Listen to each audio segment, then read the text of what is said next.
ایک پارٹی کا لیڈر ہے اور ہمارے ان کے سماجی تعلقات ابھی تک بہت اچھے ہیں. تو ایسی گفتگو نہیں کرنی چاہیے کہ جب آپ ملیں تو آپ شرمائیں ایک دوسرے سے, آنکھیں نہ ملائیں. تو ہم اس راستے پہ چڑھنا نہیں چاہتے. میں نہیں سمجھتا بلاول کو اس لوز ٹاک کا کوئی بھی فائدہ ہوگا. آرٹیفیشل انٹیلیجنس کا استعمال ہوگا سر 8 فروری. کیا مطلب؟ آرٹیفیشل انٹیلیجنس, لوگ کہتے ہیں نا کہ جس طرح بچے ہیں, یوتھ ہے, یا پھر پی ٹی آئی کا وہ کارکن ہے جو ہمیشہ سے کہتا ہے کہ چیزیں فکسڈ ہو رہی ہیں, تو اب سوشل میڈیا کے تھرو اور اس ریس کے تھرو چیزیں فکسڈ ہو سکتی ہیں یا پھر ووٹ کے اوپر سب آئے؟ یہ فیصلہ ووٹ پہ ہوگا. اگر فیصلہ ووٹ پہ نہیں ہونا ہوتا تو ہمیں اتنی بھاگ دوڑ کرنے کی کیا ضرورت ہے. ہم تو میں رات کو 3-3:30 بجے گھر جاتا ہوں اور صبح ارلی مارننگ پھر نکل جاتا ہوں, اور میرے باقی ساتھیوں کا بھی یہی حال ہے.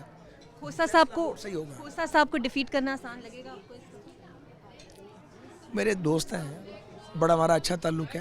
میں ان کے بارے میں کبھی کوئی نیگیٹو بات نہ کرتا ہوں, نہ کروں گا, کرنی بھی نہیں چاہیے. ویسے انہوں نے بھی نہیں کی. نہیں, وہ بھی نہیں کریں گے, اچھی بات ہے. تو میں ان کی درازی عمر کے لیے اور ان کی صحت کے لیے دعاگو ہوں, اور میں ان سے بھی یہ توقع کرتا ہوں, اور میں نے ان کو کنوے بھی کیا ہے فون کر کے خود, کہ کسی بھی قسم کی اگر فیسیلیٹیشن کی ضرورت ہے تو جتنی میری طاقت ہے میں اویلیبل ہوں.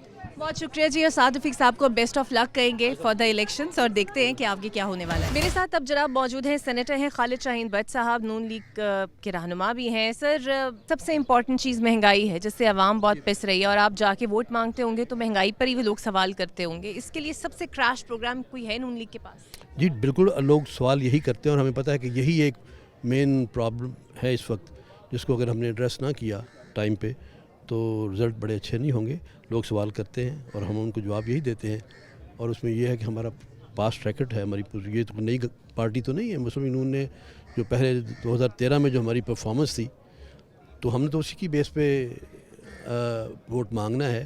تو وہ پرفارمنس تو ہماری ایکسلنٹ تھی. ہم جس طرف جا رہے تھے اسی کو اگر آپ لے لیں, ہم آگے وعدے کی بات کو چھوڑیے, ہم تو اس طرف جا رہے تھے جو وعدے پورے. اچھا, اب تو 8 فروری کو الیکشنز ہو رہے ہیں, لیکن آپ کے بہت سارے ساتھی سینیٹرز قراردادیں جمع کراتے رہے الیکشنز ڈیلے کرنے کی, اب تو نہیں آئے گی کوئی؟ اب تو ٹائم ہی نہیں ہے.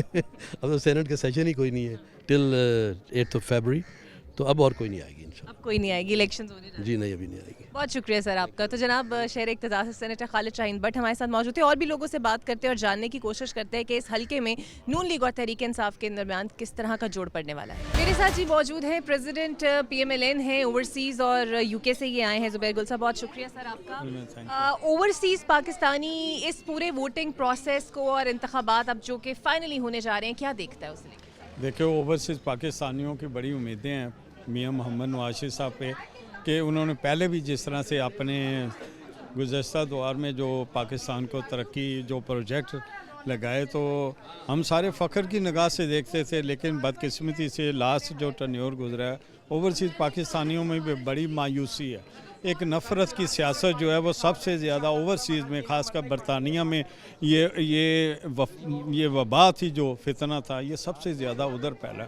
اتنی نفرت کی ہماری یوتھ کو چینج ہوا ان کا مائنڈ سیٹ 9 مئی کے بعد کافی حد تک آپ کہہ سکتے ہیں. تو لیکن آگے انشاءاللہ تعالی 8 فروری کو جب الیکشن آئے گا, نئی گورنمنٹ آئے گی, جب وہ ڈیلیور کرے گی انشاءاللہ تعالی, تو اس یوتھ کو بھی ہم انشاءاللہ تعالی کوشش کریں گے کہ پاکستان کے دائرے میں واپس لے کے آئیں. خالد صاحب کا ایک بہت بڑا ووٹر اوورسیز میں ہے, آپ جانتے ہیں, بڑے سپورٹ ہے ان کی, فنڈز بھی انہیں آتے ہیں ہسپتال کے لیے. اس موقع پر نون لیگ کی کتنی سپورٹ باہر؟ دیکھیں, وہ جو فنڈ آتے تھے وہ سارا کچھ, میں تو جہاں پہ رہتا ہوں, میں نے تو خان صاحب کے گھر میں بھی بڑے وزٹ کیے ہیں, پروٹیسٹ کیے ہیں. جمائمہ کے گھر کے بھی, ان کے بچے بھی جہاں رہتے ہیں جا کے مجبوراً, کیونکہ یہ میرے قائدین کے گھروں کے باہر آتے تھے تو مجبوراً ہمیں بھی جانا پڑتا تھا. وہ سپورٹ ایک یہودی لابی کی جو سپورٹ تھی, وہ سپورٹ ہے, وہ جو سپورٹ چند ہزار لوگوں کی ان کے, وہ ہے جو پاکستان کے اگینسٹ ہیں, پاکستان سے نفرت کرتے ہیں. دیکھیں, انہوں نے پاکستان کے پاسپورٹ جلائے, ادھر پاکستان کے پرچم جلائے, پاکستان کے اداروں کے خلاف ایک مہم چلائی جو کہ سوشل میڈیا پہ آپ نے دیکھی. تو انشاءاللہ تعالیٰ ادھر بہت زیادہ سپورٹ جو ہے, خاموش جو ڈیفرنٹ طرح کے شریف لوگ ہیں, جو فیملیوں والے ہیں, وہ میجورٹی جو ہے وہ پاکستان کے ساتھ ہے, محب وطن پاکستانی ہیں. وہ PMLN کے ساتھ بھی ہیں, PP کی بھی ہیں, دوسری جماعتوں کے بھی ہیں. لیکن یہ چند ہزار لوگ ہیں جو اس طرح کے پاکستان کے اگینسٹ نیگیٹو پروپیگنڈا کرتے ہیں.